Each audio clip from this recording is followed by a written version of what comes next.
not chopped liver. Hey soul makers. What's up? Today we're diving into some serious teenage drama. Buckle up, because we're about to talk about bad boyfriends, unexpected wisdom, and figuring out what you actually deserve in a relationship. This story is called Not Chopped Liver, and trust me, it's anything but. Trapped in Sequinsville.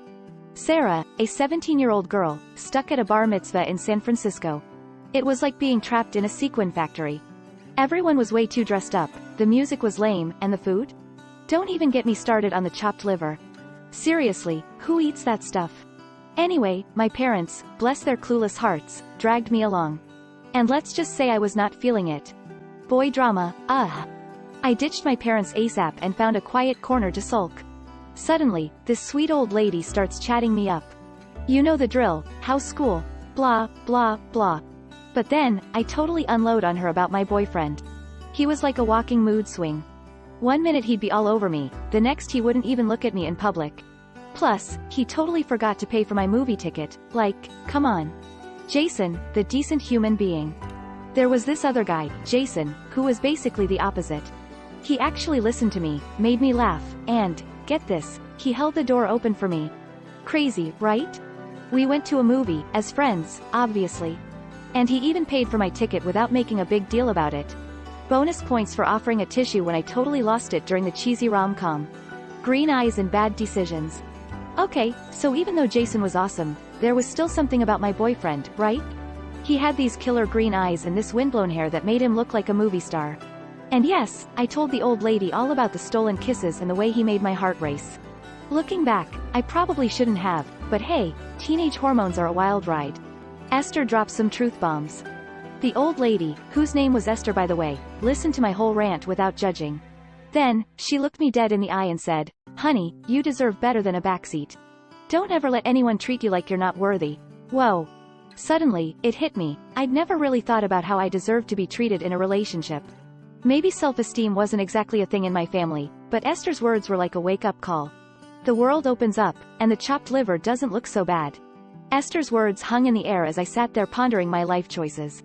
The bar mitzvah, which had seemed like a total drag before, started to feel a little different.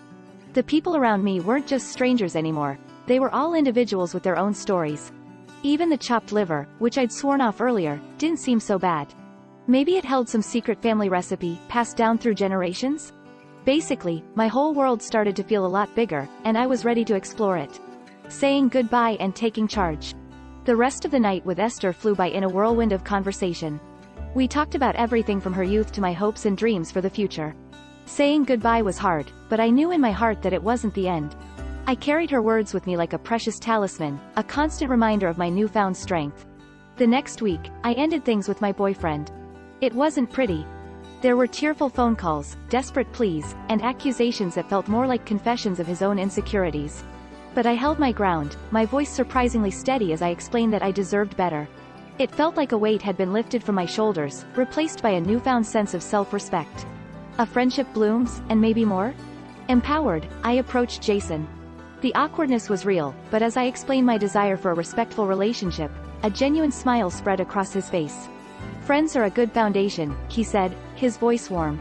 Sometimes the best love blossoms from shared laughter. His words echoed Esther's. There was no pressure, just a shift in our dynamic. Movie nights became stargazing sessions under the California sky. Laughter deepened, touches lingered. Sparks flickered, not explosive but a gentle warmth that grew with time. Life unfolds, and love takes root. Years flew by.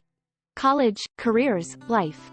Through it all, Jason remained a constant, confidant, cheerleader, partner. He celebrated my victories, offered a shoulder to cry on, and always knew how to make me laugh. One rainy afternoon, huddled in his apartment, a comfortable silence stretched between us. He looked at me, his eyes intense. Sarah, he said, his voice rough, I think I've been in love with you for a long time. Tears welled up. All these years? The unspoken questions, the lingering touches, it all made sense. Me too, Jason, I whispered, the words tumbling out. Love blooms and chopped liver makes an appearance. Under the lamplight, we confessed our love, a love nurtured by friendship, respect, and a shared journey. A year later, we married, surrounded by loved ones. Esther's words, though unspoken, echoed in the air. And the chopped liver? Still not my favorite. But on our anniversary, a small plate, a reminder of the bar mitzvah and the wisdom I found there, always graced the dinner table. A reminder of self-respect, unexpected love, and that sometimes, even chopped liver can hold a special place. Soulmakers, what did you think? Did you relate? Did Esther's wisdom resonate? Let me know in the comments. Like this video, subscribe for more stories, and hit me up if you have a story to share. Let's keep the conversation going.